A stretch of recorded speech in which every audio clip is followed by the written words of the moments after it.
ಕುಂದಾಪುರ ಗ್ರಾಮಾಂತರ ಪೊಲೀಸ್ ಠಾಣೆ ವ್ಯಾಪ್ತಿಯ ವಾರೆಂಟ್ ಆರೋಪಿ ಕುಂದಾಪುರ ತಾಲೂಕಿನ ಗುಲ್ವಾಡಿ ಗ್ರಾಮದ ಸೌಕೂರು ನಿವಾಸಿ 32 ವರ್ಷದ ಶಶಾಂಕ್ ಶೆಟ್ಟಿ ಯಾನೆ, ಶಶಿಕಿರಣ್ ಯಾನೆ, ಕಿರಣ್ ಶೆಟ್ಟಿ ಯಾನೆ, ರಾಕೇಶ್ ಯಾನೆ, ಶಶಿ ಎಂಬಾತ ಕೊನೆಗೂ ಪೊಲೀಸರ ಬಲೆಗೆ ಬಿದ್ದಿದ್ದಾರೆ.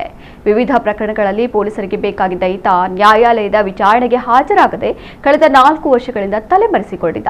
ಈತನ ಮೇಲೆ ಕುಂದಾಪುರ ಗ್ರಾಮಾಂತರ ಠಾಣೆಯಲ್ಲಿ 7 ಪ್ರಕರಣ, ಹೆಬ್ರಿ, ಕಲಘಟಕಿ, ಕೋಟಾ ಮತ್ತು ಬೆಂಗಳೂರಿನ ಚಂದ್ರ ಲೇಔಟ್ ಪೊಲೀಸ್ ಠಾಣೆಗಳಲ್ಲಿ ತಲಾ 1 ಪ್ರಕರಣ ಸೇರಿದಂತೆ ಒಟ್ಟು 11 ಪ್ರಕರಣಗಳು ದಾಖಲಾಗಿದ್ದವು. ಕಳ್ಳತನ, ಸುಲಿಗೆ, ಹನಿ ಟ್ರ್ಯಾಪ್ಗಳಂತಹ ಆರೋಪ ಪ್ರಕರಣಗಳು ಈತನ ಮೇಲಿವೆ. ಈತನ ವಿರುದ್ಧ ನ್ಯಾಯಾಲಯವು ಈವರೆಗೆ 12 ಬಾರಿ ವಾರೆಂಟ್ ಹೊರಡಿಸಿದ್ದು, ಪೊಲೀಸರು 4 ವರ್ಷಗಳಿಂದ ಈತನ ಪತ್ತೆಗಾಗಿ ಪ್ರಯತ್ನಿಸುತ್ತಿದ್ದರು.